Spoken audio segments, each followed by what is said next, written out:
comparamos literatura a ouro, chamamos de eras importantes de douradas, comparamos clássicos com joias preciosas. E quando um autor escreve um texto como se estivesse lapidando uma joia preciosa, o que é que acontece? Ele acaba criando um paradigma no modernismo norte-americano. O que temos para hoje, Sanches e Dulcineias? Eu sou a Larissa Bertolino, você está no canal Uma Garota Quixotesca, onde nós sempre tratamos de obras, de literatura, de temáticas, de assuntos e ideias que saem de dentro do nosso queridíssimo Dom Quixote e de toda a literatura que ele provoca. E mais especificamente, você se encontra na primeira resenha do mês de novembro, só que de um livro que já apareceu por aqui. Neste ano nós fizemos 4 JLCs, ou seja, jornadas de leitura conjunta, onde nós escolhemos um livro, dividimos em capítulos ou em partes e vamos lendo juntos a cada semana. Na segunda-feira eu venho comentar aqui com você as impressões, o que eu tirei da leitura daquele período. Todas elas de alguma forma estavam relacionadas ao modernismo de modo geral esse ano. Estamos inclusive concluindo, dezembro agora, Ulisses do James Joyce, a obra mais importante entre os romances modernistas. E o livro lido na jornada de leitura conjunta antes do Ulisses se passa em apenas 3 dias e tem mais de 600 páginas, o que é algo muito simples de fazer, já que o Joyce tem apenas 24 horas e tem mais de 1000 páginas, não é mesmo? Ainda mais para um autor que teve a experiência mesmo, a prática do que se passa no seu livro. Em 1940, Ernest Hemingway publica então esse livro que será paradigmático para a história da literatura. A sua adaptação seria importante para a história do cinema posteriormente, da música e de outras artes. O Hemingway havia coberto como correspondente a Guerra Civil Espanhola e posteriormente ele acabou indo como um ativista republicano lutando contra os fascistas ali na Espanha. Ele então volta cheio de experiências, de imagens, de sentimentos, de histórias que vão então ser basilares para escrever um dos livros mais icônicos do século XX. A Guerra Civil Espanhola foi uma espécie de preparação para a Segunda Guerra Mundial. Os fascistas eram apoiados por Hitler e por Mussolini e detinham o poder, enquanto que os republicanos então lutavam enquanto resistência por uma república, por várias outras questões de liberdade e de direitos na Espanha. E eles tinham tanto o apoio dos soviéticos, dos americanos, ingleses, franceses e outros países. Essa guerra seria importantíssima tanto para marcar os anos seguintes de ditaduras que iriam vir pela Espanha, mas acabando em abril de 1939, a Guerra Civil Espanhola abriu alas para testes de novas armas, estratégias, tipos de aviões, inclusive, que seriam importantes para o que eclodiria alguns meses depois, com o início da Segunda Guerra Mundial em setembro de 39. Neste cenário, então, no meio das montanhas espanholas, o Hemingway vai nos apresentar o Robert Jordan, um americano que é, ao mesmo tempo, professor de espanhol e especialista em explosivos. Ele, como um republicano, é enviado para essa região, onde ele tem a missão de explodir uma ponte estratégica para barrar o avanço dos fascistas. Nesse lugar, ele encontrará, então, um grupo de resistentes que o ajudarão a concluir essa missão nos 3 dias que se passam nessa obra. Pelo menos a tentativa dela. Como todo bom romance, precisa haver conflito para que o enredo siga. O estilo lapidar, essa ideia de lapidação do Hemingway, se destaca muito aqui porque isso faz com que o texto meio que se expanda através dos diálogos, dos pensamentos, das memórias que tanto Jordan como outros personagens vão tendo, como se o Hemingway conseguisse ir pensando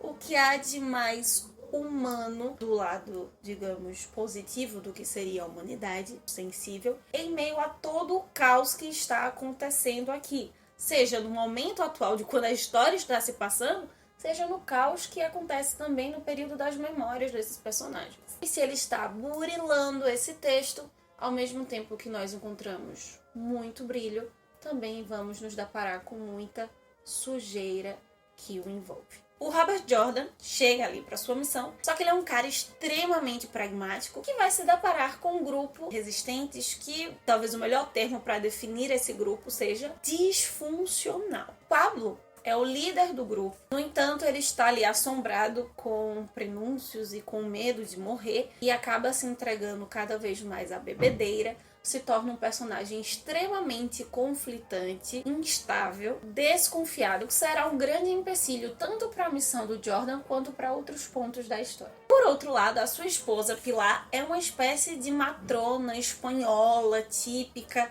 que vai manter as rédeas do grupo enquanto o marido está ali descompensadinho da cabeça. Ela é uma espécie de matrona com alcoviteira, digamos que, se você já leu ou já viu a resenha por aqui, a Celestina da história, tanto pro lado bom quanto pro lado ruim. E, de certo modo, ainda que a Pilar de fato não tenha existido, mas ela será uma espécie de tipo para outras personagens espanholas importantes da história desse período histórico, mais especificamente. Algumas até que serão mencionadas os nomes no decorrer do livro. O mais velho do grupo é o Anselmo, uma espécie de paizão, ou melhor, talvez, de avô do grupo. Um homem extremamente sagaz, sábio. Será o primeiro contato, na verdade, do Robert Jordan entre todos os integrantes ali da Resistência. Mas se toda a obra tem um conflito, o do Anselmo talvez seja um dos mais interessantes dentro do texto e que tem muito a dizer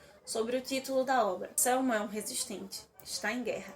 É um antigo caçador que tem completa aversão à ideia de matar outra pessoa. Isso faz com que a sua tensão interna, mas até mesmo com outros personagens, se instaure ou se exceda cada vez mais. Todas as vezes que o Anselmo vai aparecer por aqui. E por fim, para nomear, apesar de ter tantos outros personagens, temos a Maria, o interesse amoroso do Robert Jordan, sim, mesmo em meio ao caos haverá um amor, que durante a jornada, eu confesso a vocês, se você assistir vai entender lá, que essa ideia do romance não me comprou muito, tem as questões, tem os motivos, outros personagens me cativaram mais. Só que sem sombra de dúvidas, a Maria é uma moça totalmente marcada pela violência.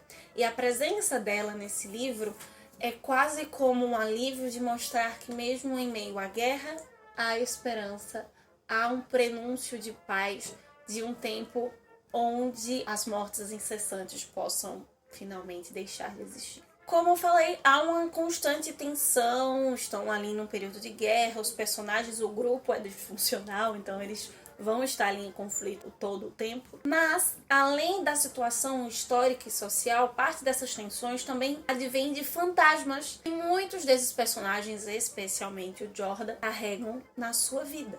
Nesses diálogos, descrições, nos pensamentos apresentados, o Henry vai expor, ou fará que os seus personagens exponham, ideologias, crenças arraigadas, ideias deste período posterior, mas que refletem sobre aquele momento, que vão fazendo com que esse tempo de apenas 3 dias se dilate cada vez mais no texto. Porque apesar de ter um contexto para essas questões serem apresentadas na obra, nas circunstâncias da obra, serem coisas tão próprias da guerra, mas é como se elas seguissem nos tocando, seguissem nos angustiando ainda hoje. Não só o texto, mas nós, leitores, a nossa mente também vai expandindo em conflito durante a leitura. Talvez 3 das grandes questões que fazem com que o texto se amplie mais são a guerra em si, por ser uma guerra diferente das outras, civil. Termo muito utilizado pelo Hemingway aqui é que é uma guerra entre irmãos. Os laços sanguíneos, as famílias sempre vão estar de um modo ou de outro sendo referenciados aqui, ou a família enquanto nação também. Nós teremos a visão do Jordan sobre isso, a visão dos espanhóis quanto uma visão cultural, de certa forma nacional, e também a de cada um na sua individualidade. Até comparativos dessa guerra com a Guerra Civil Americana, o que já nos leva ao segundo ponto da história, que é a sensação de ser estrangeiro e estar solitário. E por isso a sensação, não apenas o fato. Jordan, sim, está na Espanha não sendo espanhol. Ele é estrangeiro, há desconfiança do grupo. No entanto, aqueles espanhóis ali também não se veem como representantes, como totalmente aceitos em sua terra, apesar de serem resistentes e estarem lutando por elas. A ideia de Espanha e os franquistas têm a ideia que eles têm, às vezes, entre eles mesmos no grupo, é muito diversa. Eles acabam lutando por uma Espanha que não existe. Ou a Maria e a Pilar, por exemplo, não são oriundas daquela região e por isso há uma sensação de saudade, de incompletude por não estarem na sua terra, apesar de estarem ainda numa Espanha. Não é o seu lugar específico de origem. Por fim, a mais forte delas, a morte. E a morte não apenas no caráter físico, mas no que se refere a tudo quanto é perda, sejam elas reais ou simbólicas. Não vou dar spoilers para você, mas aqui no livro existe uma questão de suicídio que é um fantasma muito presente na vida de um destes personagens. Essa morte de familiares ou de pessoas queridas sendo assassinadas por outras pessoas que também faziam parte do seu convívio quase que familiar, também será destrinchada.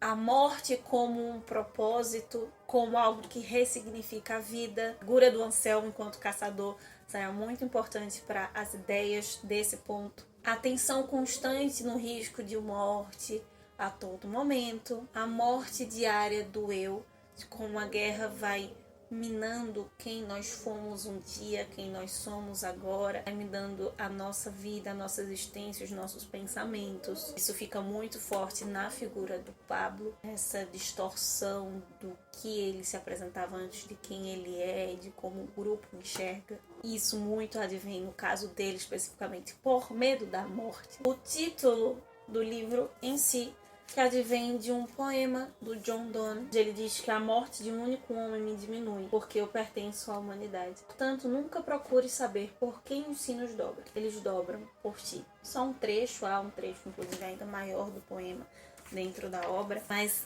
esse aspecto é trabalhado no título em todo o decorrer pelo Hemingway, como a perda de vidas, sejam elas materiais ou nesse ponto simbólico onde a alma vai definhando, prejudica a humanidade, é um pedaço da humanidade que morre. Todas essas dimensões da morte, irmãos se matando, pessoas que tiram a própria vida, todas essas dimensões são formas diferentes de ter esse mesmo comportamento de diminuir a humanidade, mas que cada um diminui numa intensidade diferente, até atingindo a mais de uma alma ao mesmo tempo. Eu não vou dar spoiler, mas tem uma morte muito importante no final do livro, deixa muito claro isso, como ao mesmo tempo é a morte de um indivíduo, de um ser, é a morte de uma ideia, de um sonho, e a morte da humanidade pelo que esse personagem representa no enredo, mas também na composição histórica da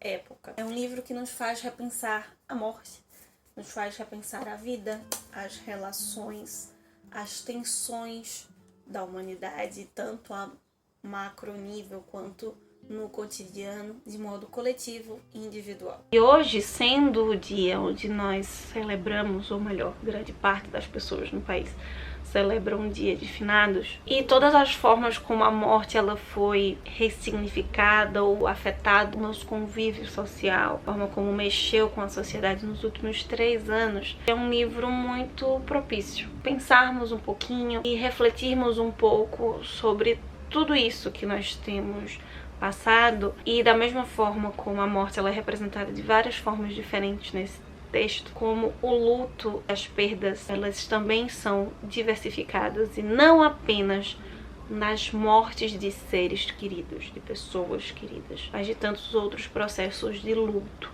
os outros sinos diferentes que nós ouvimos dobrar na nossa vida no dia a dia. Eu quis trazer esse livro novamente, apesar de já ter tido a jornada de leitura esse ano, porque parece que 2022 não foi o ano desse livro só porque é o ano marcozinho do modernismo. Todas essas tensões, todas as questões tão fortes aqui parecem estar cada vez mais evidentes, fortes, mais intensas no nosso dia a dia. E quando o autor diz que você não se deve perguntar por quem os sinos estão dobrando, eles estão dobrando por você. E a pergunta, então, não deve ser exatamente sobre quem os sinos estão dobrando, mas como eu e você estamos nos portando ao ouvir esses sinos. Se nós não precisamos perguntar, o que então nós precisamos fazer ao ouvir as badaladas? Então é isso, meus queridos cavaleiros. Antes fica a sugestão mais uma vez de por que os sinos dobram. Nos vemos sexta-feira para conversar sobre um lugar extremamente especial que vai marcar o nosso vlog de número 100 aqui no canal. Nós vamos nos falando lá no Instagram, quem sabe você pega alguma dica. Enquanto isso, que possamos sair da biblioteca e ver muito além dos moinhos de vento. Vale!